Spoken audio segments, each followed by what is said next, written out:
And I know on a conscious level, what I know on a subconscious level is that I am a badass spiritual being, and there is nothing and no one that will scare me. And also, so what came up was, because I also was kind of getting ready to tell you the story of like the grays, the things with the big eyes, and the experiences that I had with them as a kid. And those actually, when I went into like a certain brain state, you can retrieve like certain, memories. And I seen them looking at me again. So I was like, I know this is a memory from when I was a kid. And I always told myself, like, and then from whatever happened to me for like 2 months, which felt like my entire childhood, because time moves different with these things, okay? And when you're interacting with them, it just feels like it was forever. It feels like I was with them forever. And I might have been, because 2 months on Earth could have been, who knows, in their time. And it might have been longer than 2 months, but like I said, time, especially like me thinking back to that point in my life, I felt like it happened for years. It was probably months. But I'll have to really go back and focus, because there's some things I blocked out which are coming back, like the eyes. There's some things that I still haven't uncovered yet. But anyways, there's this deep fear of my energy not being able to be powerful enough to protect me. And I think this comes from this experience that I had as a kid, and also I did experience like abuse and trauma at that time, so everything was heightened as far as fear, always afraid, constantly in fear, right? If those things that feed on fear, they were having a fucking smorgasbord with me, okay? They were having a buffet.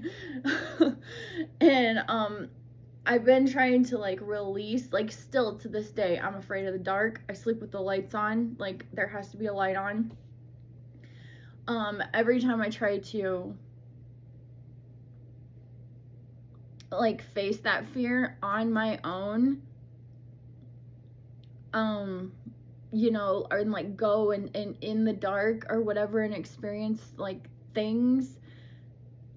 I also had like the weird shadow figure experience where this thing would stand at the end of my bed even after that whole zeta reticuli thing, this tall shadow thing. And I even had crazy experiences of like waking up in the middle of the night and there's like a shiny red, I don't know what it was, like robot thing on the side of my bed. Just so nighttime and sleeping has been holy crap for me. So I'm thinking I reconnected with my oversoul, or my soul. I don't know. Like I said, we'll have to unpack that one. Reconnected with my oversoul in this Hemi-Sync rapid eye movement experience. And I'm going to go back and I'm going to do this over and over and over and over again, because the protocols, I don't want to have to think about them. I just want them to be second nature, and I need to infuse.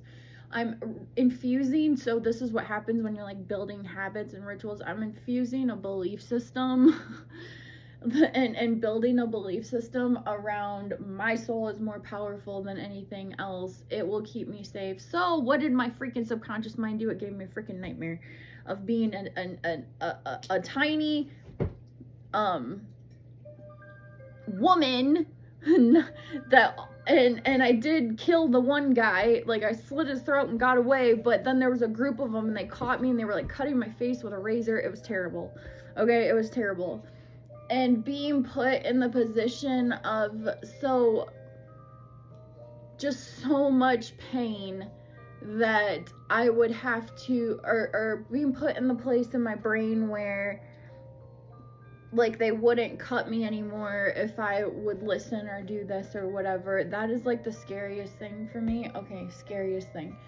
And I was like this was like a physical dream. This was like my energy field, my awesome soul power shield thing was not existent, and that's what made it so freaking scary. Is it literally was like bringing all my fears of life, of having no spiritual power, no physical power, or having a little physical power, but being faced with the reality that I'm a woman and in a pack of like 4 or 5 guys, I would be devoured. Okay, like I like, if they want to kill me, they're killing me. Like, even if I kill one of them and run away, and I literally was screaming, so it was different throughout this nightmare.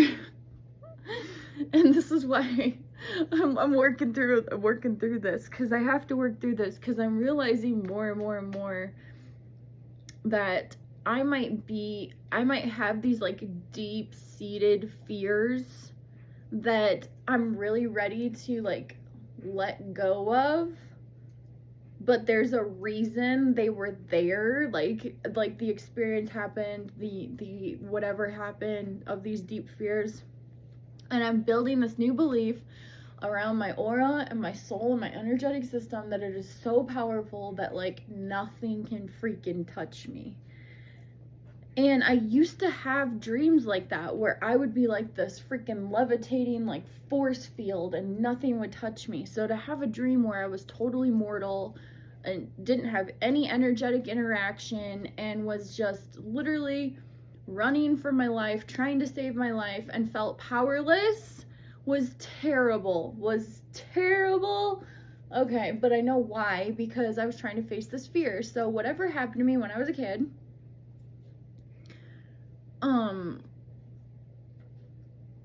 wasn't just like, for me, it wasn't just an out-of-body experience, if that